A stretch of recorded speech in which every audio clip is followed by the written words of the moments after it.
Hello everybody, Electronics Freak again. I'm going to go over some of the useful programs that I like to use for cleaning out computers.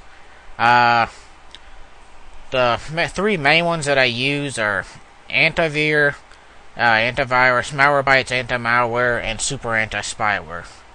You can get all three of these from download.com. Basically, load up the site. Antivirus. Just type in Antivir up here and you will find Avir Antivir. Now there's three different versions. There's the free one, the premium, and then the whole security suite, which personally I just prefer the free one. That's good enough for me. That's what I use. When you configure it right, it works great. However, to each their own. The others, if you want to pay for them and use them, that's fine. It's your choice. I'm only going to be showing you how to configure the free one though, because that's what I use. Fair warning before you download and install it, if you're using Norton and McAfee, you might want to remove them because it does not get along. A lot of times will conflict with them and can lock your computer up if you have them both running. Personally, I recommend removing Norton and McAfee anyway because, in my opinion, they're the worst of the antiviruses, with Norton being the worst. Okay, also, if you're on Windows Vista or Windows 7, you will want to disable Windows Defender or remove it before installing Antivir because it will definitely lock up on them if you have Defender. Antivir and Windows Defender do not get along at all, and they will not play nice. They will lock up. Another program I like to use to remove the temporary junk off my computer is called CCleaner. Its actual name is Crap Cleaner, but this thing works great for removing temporary files such as cookies and pictures and stuff from surfing the web. That moves the temporary file stuff over from installing programs that they leave behind in the Windows temp folders and the other ones. It also gets rid of flash files, a temporary from them, all types of stuff. It works great. This program also has a built-in registry cleaner, but I really do not recommend using it because the registry cleaner I have found has some issues. It has caused a couple Windows that I've worked on to almost crash. Luckily, I was able to restore the registry and fix it. But yeah, it's a really risky one in my opinion, so I don't recommend using it. If you want a good registry cleaner, the one I recommend is called eUsing. I've been using it for about 2 or 3 years now, and I haven't had any problems out of it. And I've used it on many computers.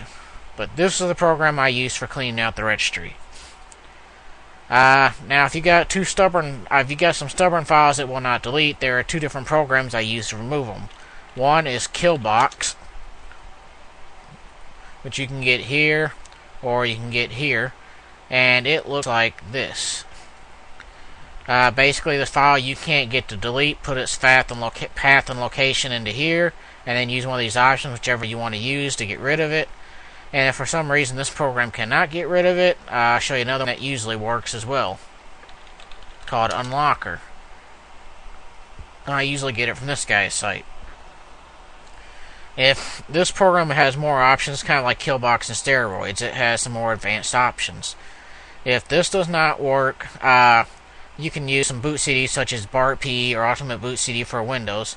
If you want to know more about those, look up another one of my tutorials called Useful Boot CDs. And that will explain how to use those. But these are the programs I use. And that's pretty much it. So, have a good day. Hello, it's me, Jason Schoen again, Electronics Freak. I forgot to show you how to configure Antivir and the locations of a couple programs in the video right before this, so I thought I'd go ahead and make an extra one to attach to the side of it instead of redoing the entire thing. Okay, to configure Antivir, right click on it, left click configure Antivir.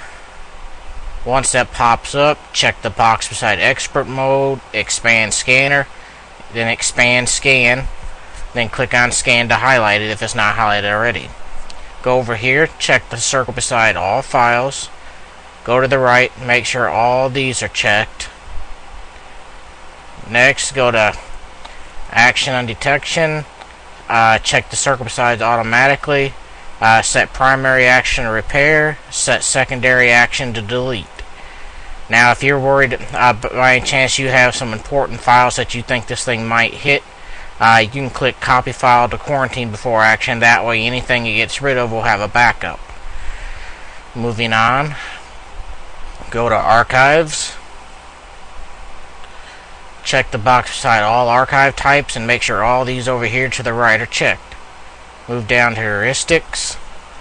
Make sure that's checked. Make sure this is enabled, and then click the circle beside Medium.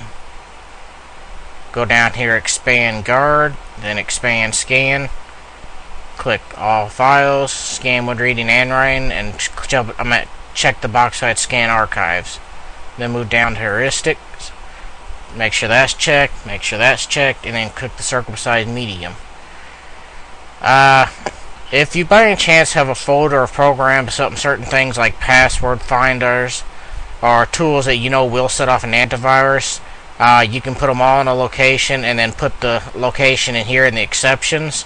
That way the program will leave that folder alone.